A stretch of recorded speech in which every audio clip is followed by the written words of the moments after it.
कुरा बन्द गर्नुस्, यसरी नाइटोमा राख्नुस्। नाइटो हामी आमाको पेटमा हुँदाखेरि पनि कहाँबाट जीवित थियौँ? नाइटोबाट हामीलाई खानेकुरा। नाइटो त्यति शक्तिशाली छ। यो नाइटोको के भन्छ? नाइटोलाई ढोडी। ढोडीको बायाँपट्टि अग्नि बल्छ, अग्नि, जठार अग्नि। पाचन प्रणाली छ, पचाउने अङ्ग छ यहाँ, त्यसलाई दबाउनु पर्छ। आउनुहोस् यसरी ढोडीलाई भित्र दबाउनुहोस्। अगाडि झुकेर कपाल भाती गर्नुहोस् 10 पल्ट। 1 2 3 4 5 6 7 8 9 10 सीधा उठ्नुहोस्। फेरि पनि पुरा अगाडि झुक्नुहोस्, पुरा अगाडि 10 पल्ट कपाल भाती गर्नुहोस्। 1 2 3 4 5 6 7 8 9 10 अगाडि झुक्नुहोस्। यसले के गर्छ त? यसले कति हेलो गर्छ नि भाइ? यसले के गर्छ?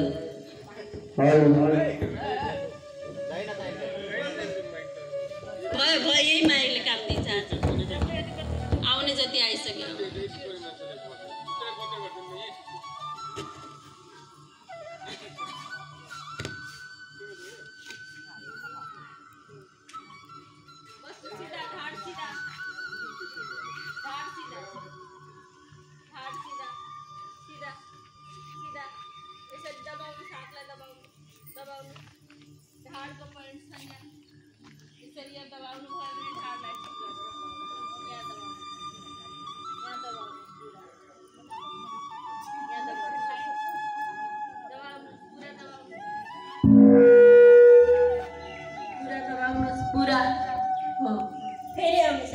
पूरा कपाल भाती गर्नुहोस् 10 पल्ट। 1 2 3 4 5 6 7 8 9 10 सीधा माथि। यसले के गर्छ? यतापट्टिको आगोलाई जलाउँछ। हामी खाना खान्छौँ, खाना खाइसकेपछि भित्र जलाउँछ, पकाउँछ अग्निले। शरीर सबैभन्दा ठुलो औषधिको घर हो। सबैभन्दा धेरै औषधि कहाँ छ? हाम्रो शरीरमा छ। हाम्रो सबैभन्दा ठुलो औषधि हाम्रो थुक, लार, बिहानको थुक खानुहोस्, एकदमै ठुलो औषधि। सबैभन्दा ठुलो औषधि हाम्रो शरीर। बैठा न 5 मिनट। धेरै औषधि हाम्रो शरीरमा छ। कम से कम 5 मिनट।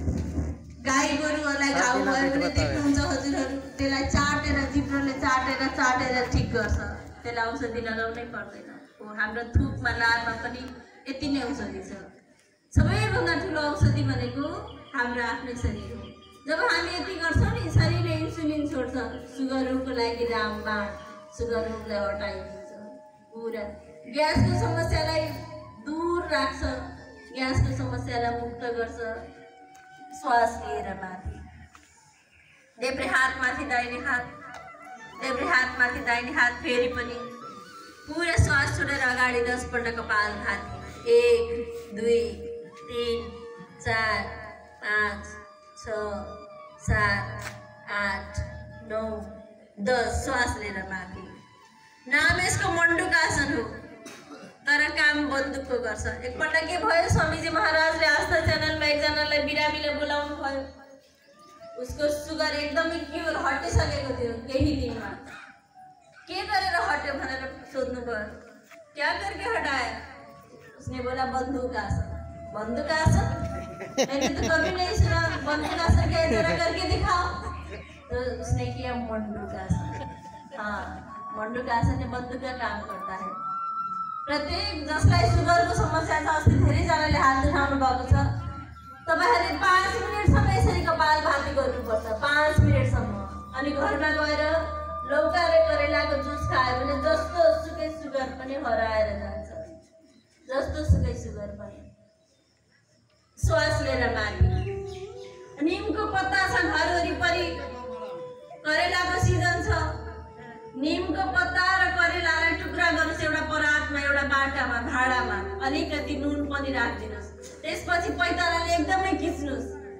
कति वर्षमा किस्ने भन्दा जबसम्म मुखमा तितो आउँदैन पुरा खुट्टाले पैतालाले किस्नुस् त्यसको तितो मुखमा आउँछ त्यसपछि यदि छोडिदिनुस् यो रोगलाई सुगर रोगलाई कन्ट्रोल गर्छ सुगर रोगलाई क्योर गर्छ पेटको बलमा सुत्नुस् पेटको बलमा कुहिनालाई जोड्नुहोस् मुख बन्द मुख खोल्नु भनेको छ मुख बन्द 1 2 आज हामी ढाडलाई ठिक गर्छौँ 1 2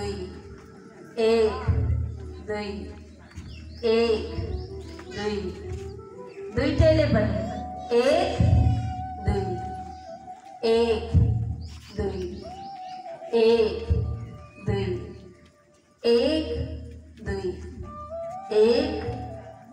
हातलाई छातीको दायाँ बायाँ हातलाई छातीको दाहिना बायाँ आधा शरीर उठाउनुहोस् के अरे टाइटोलाई के अरे ढोडीसम्म उठाउनुहोस् कुहिनालाई मोड्नुहोस् भाँच्नुहोस् कुहिनालाई माथि हेर्नुहोस् आकाशलाई हेर्नुहोस् आकाश खुल्ला छ आज पानी पर्दैन आज 10 सेकेन्ड फेरि गर्नुहोस् 1 2 3 4 5 6 7 8 9 10 श्वास छोडेर तल देब्रे हात पहिला दाहिने हात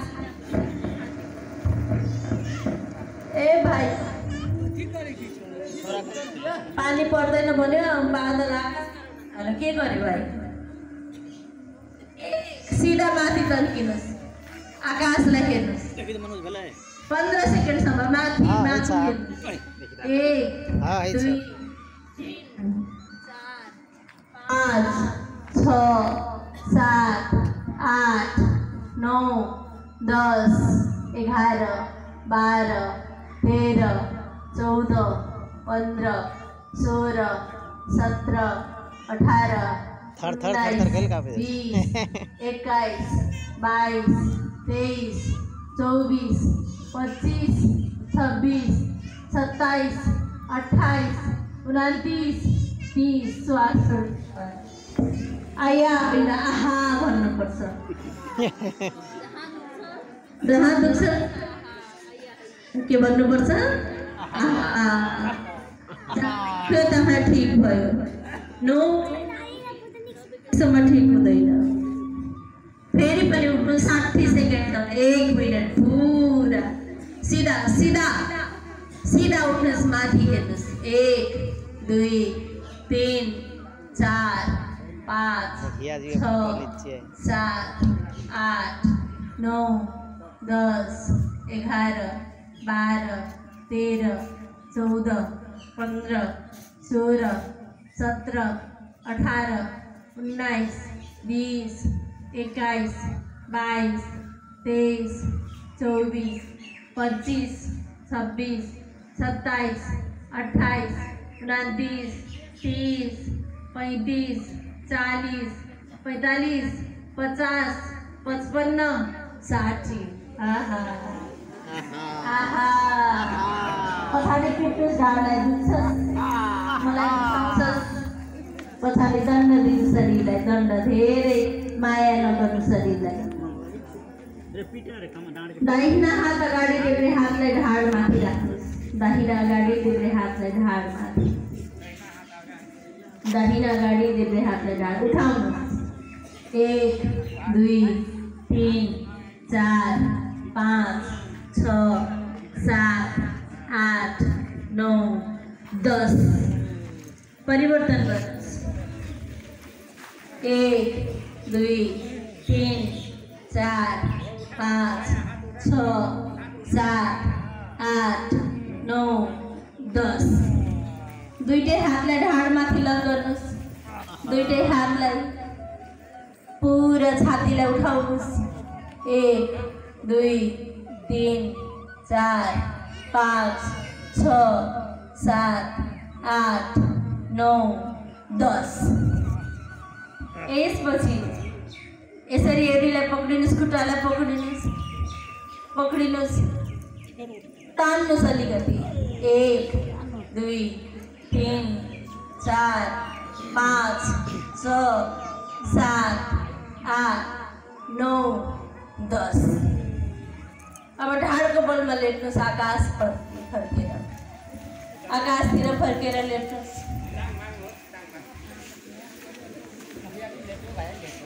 हातलाई कम्मरको दायाँ बायाँ, हातलाई कम्मरको दायाँ बायाँ। शान्त रहनुहोस्, शान्त रहनुहोस्। ओम, मुखलाई बन्द राख्नुहोस्। दायाँ टाङलाई उठाउनुहोस्, एक सिधा माथि उठाउनुहोस्। 2 तल, अर्कोलाई उठाउनुहोस्। 3 4 1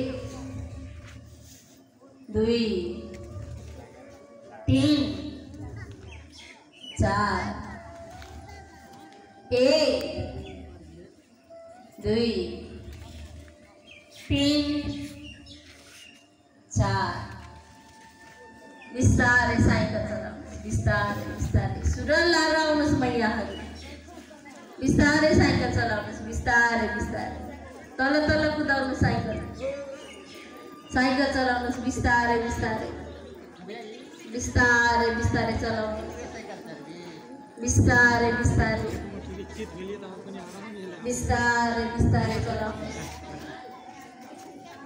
बिस्तारै बिस्तारै चलाउनुहोस्। बिस्तारै बिस्तारै बिस्तारै बिस्तारै। मुखलाई बन्द, मुख चलाउनु भनेको होइन, साइकल चलाउनु। उल्टा पाइडलमा, उल्टा पाइडल, उल्टा पाइडल मान्नुहोस्, उल्टा पाइडल मान्नुहोस्। टाङलाई फेरि सिधा तर्काउनुहोस्, तर्काउनुहोस्, तनक्क तर्काउनुहोस्। तल जमिनमा, भुइँमा राख्नुहोस्, जमिनमा। टाङलाई जमिनमा राख्नुहोस्, टाङलाई जमिनमा राख्नुहोस्। शान्त। दुवै टाङलाई एक भित्ता थोरै उठाउनुहोस्, थोरै। दुईटै टाङलाई जोडेर उठाउनुहोस्। टाउकोलाई पनि उठाउनुहोस्, हातलाई पनि त्यतैतिर लानुहोस्। हातलाई पनि सिधा पेटमाथि उठाउनुहोस्, हातलाई सिधा टाङतिर लैजानुहोस्। हात एक भित्ता भनेको यति धेरै हुँदैन, थोरै थोरै। तल राख्नुहोस्, तल राख्नुहोस्। टाङ तल, तल सिधा सिधा जमिनमा राख्नुहोस्। टाङलाई, खुट्टालाई जमिनमा राख्नुहोस्, सिधा। शान्त, शवासन। शान्त रहनुहोस्, शान्त रहनुहोस्, शान्त रहनुहोस्। शरीरलाई लास बनाउनुहोस्, शरीरलाई लास बनाउनुहोस्। शरीर मरेको शरीर बनाउनुहोस्, मुर्दा बनाउनुहोस्, सब बनाउनुहोस्, महान बनाउनुहोस्। शिथिल शरीर, आनन्द शरीर। जहाँ दुखेको छ त्यहाँ मनको मलम लगाउनुहोस्। शरीर दुख्नुपर्छ। शरीरमा एउटा काँटा गाड्यो भने त्यसलाई निकाल्न अर्को काँटा चाहिन्छ। त्यसपछि दुईटै काँटा आवश्यक पर्दैन। शरीरको बाहिर र शरीरको भित्र अङ्गमा धेरै काँटाहरू गढेको थियो, धेरै काँटाहरू चुबेको थियो। त्यसलाई निकाल्नको लागि मैले धेरै काँटाहरू प्रयोग गरेँ। अब मेरो शरीर स्वस्थ हुँदैछ, मेरो शरीरमा शान्ति आउँदैछ, मेरो शरीर आनन्द हुँदैछ। शिथिल शरीर, आनन्द शरीर, शिथिल शरीर, आनन्द शरीर, शिथिल शरीर, आनन्द शरीर, शिथिल शरीर, आनन्द शरीर। शरीर मरिसकेको छ, शरीर लास भएको छ, शरीर मुर्दा भएको छ, शरीर पार्थिव शरीर भएको छ। शरीर होइन म आत्मा हुँ। म शरीर होइन, म आत्मा हुँ। न जायते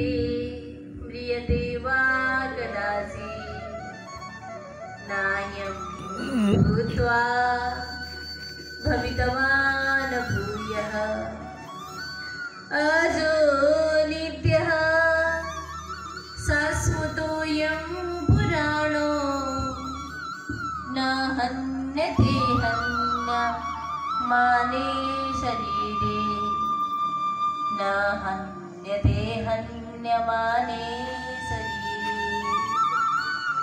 म शरीर होइन, म आत्मा हो। यो आत्मा पहिला कसैसँग थियो, अहिले मसँग छ र एक दिन मेरो शरीर जब मर्नेछ त्यसपछि यो आत्माले अर्को नयाँ शरीर लिनेछ। वासांसि जीर्णानि यथा विहाय नवानि गृह्णाति